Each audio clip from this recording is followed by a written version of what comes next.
Hey guys, Chris here from theguitarcoach.org to talk to you about part 2 in my little series here about how to play bar chords, which for you beginning guitar players, as I mentioned in the last video, can be pretty challenging when you're first learning. Okay, so what I talked about in the first video was how to play a major bar chord from your E string, and again the lowest note or name of the chord or root note comes from your E string. And I also showed you how to play the same shape one string below, which is a minor chord from the A string. Again, I say A string because the root note or lowest note starts from the A string. So in this case, that's a G note. So that's a G major bar chord. Here, a C note, so this is a C minor bar chord, and you can hear the sad sound there. So not to recover or go over that all over again, because that was part 1. We're now going to talk about the minor bar chord shape from the E string and the major bar chord shape from the A string. Okay, again you hear the sad sound there, and that's a G note, so that's a G minor, and this is a C, because that's a C major bar chord. And again, the basic fun and awesome thing about bar chords is that the whole shape is movable. So once you get these shapes down, you can move up and down the string and it creates these different chords. So I was playing a G minor here. I go forward, G sharp minor, A minor, A sharp minor, etc., etc. It's the same shape. Okay, so how do we play it? Let's get to that. Okay. So for your E string minor bar chord shape, just like in the last video about the major bar chord shape, you're going to use this first finger to lay across all 6 strings. Okay? Now we're going to use only the 3rd and 4th finger extra. We're not using the 2nd finger for this video. I've got some neighbor trouble going on up there.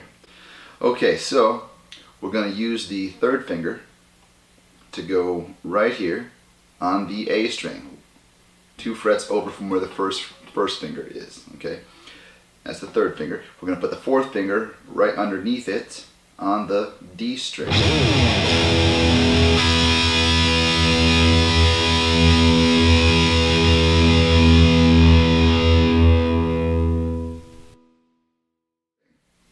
So to recap, I've got the 1st finger in the 3rd fret all the way across. I got the 3rd finger in the 5th fret of the A string only on the tip. The 4th finger is on the 5th fret of the D string. Now,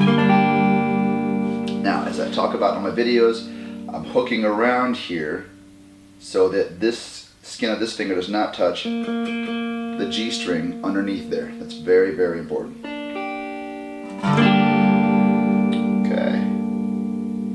So, that is a G minor chord. Now I've got my thumb right behind that 1st finger, and as you can see, the 2nd finger I've got on top of the 1st finger. This helps out because there's so much stress on that 1st finger to fret so many strings all at once.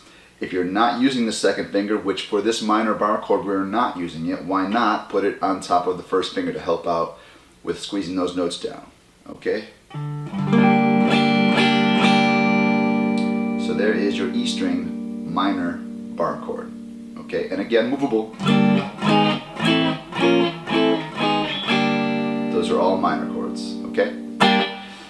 Now if you're not sure on the notes of the particular strings and whatnot, your root notes, you should know on your E and A strings, there's another video of mine that you can look up to learn all about the notes, and again at theguitarcoach.org or on my YouTube channel, which I would like for you to subscribe to. Okay, now let's move on to the A string major bar chord. Now, this is much like a power chord, which I had talked about in another video, but in this case we're only going to use 2 fingers, just like in the power chord. The 1st finger is only going to grab the root note, which is from the A string here. So this is a C note. I'm going to take this finger and I'm going to fret 3 strings. The D, G, and B strings. All of them.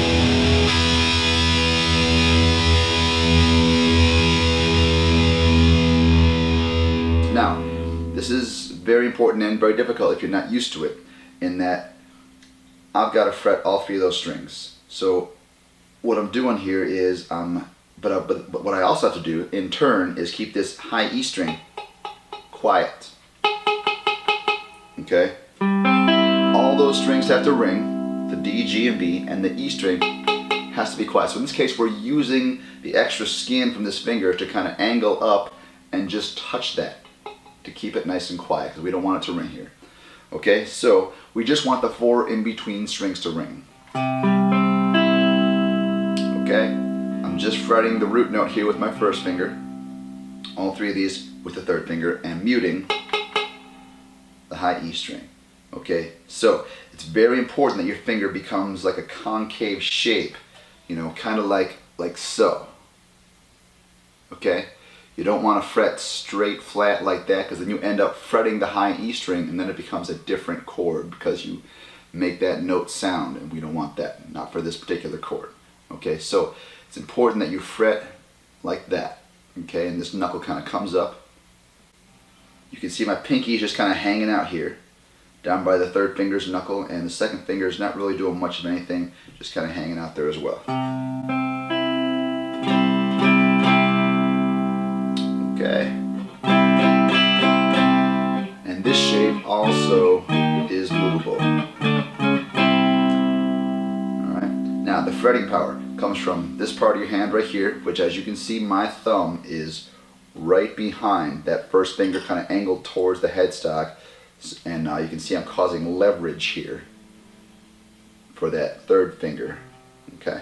You don't want to have it up here like this. That's not going to work. Not here like this. Nope. Angle towards the headstock. Okay. See, my wrist is slightly under the neck here. I'm dropping my shoulder to help out with that wrist. Fret all those notes nice and clean and clear.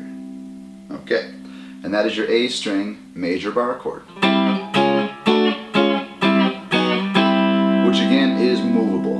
Okay. So what we talked about, this is part 2 here, we talked about in part 1 and part 2 of this bar chord video.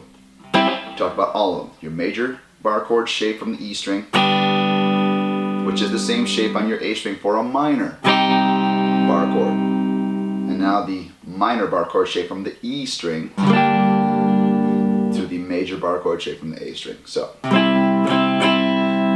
I'll correspond for both strings. So on A string we got C major, and I change the shape like this to make it C minor. Take that same shape up top here. I'm going to make G major, and then G minor. Okay. All of these shapes will be in photos that you can pause and check out and look closely at the fingering.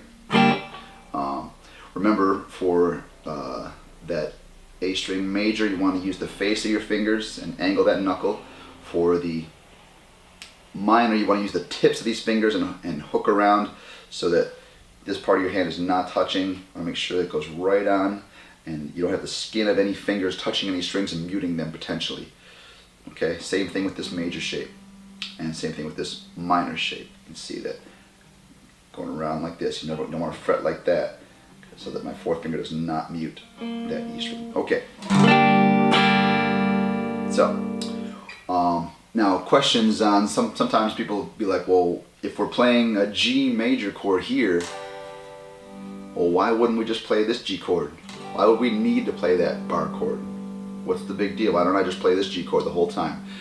And furthermore, this is an A major bar chord, when you could play an A major like this. You know, so people would be like, well, why would I play this A major over this A major if it's the same chord? Well, here's why. Because rhythmically you can do much different things. Like with the A major chord, you have open strings going on there, so you kind of got to strum. You don't really have a lot of control over your strings there. Okay, so with the bar chord, if I do this A major, I can do things like relax the hand, and the chord dies. Okay? And you're probably asking, well, why is that a big deal? Who cares about that? Well, this is why. Because you can do syncopated or scratch riffs with your strings.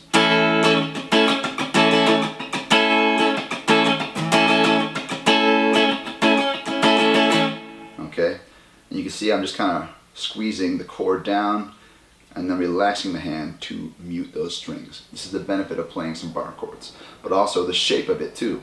You know, if I want to play a G and an A like this, you know, I could do that same rhythm without even moving my shape or my hand so much by just, playing that same shape.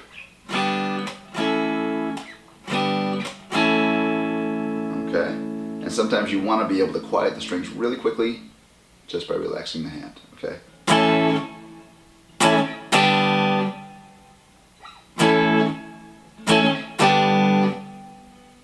Okay, but one of the main benefits of knowing the bar chords is that now you can play any major or minor chords you need to.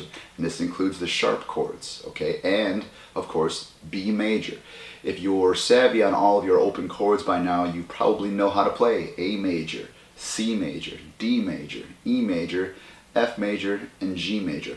Well, what is missing from that alphabet there? You're missing the B major chord.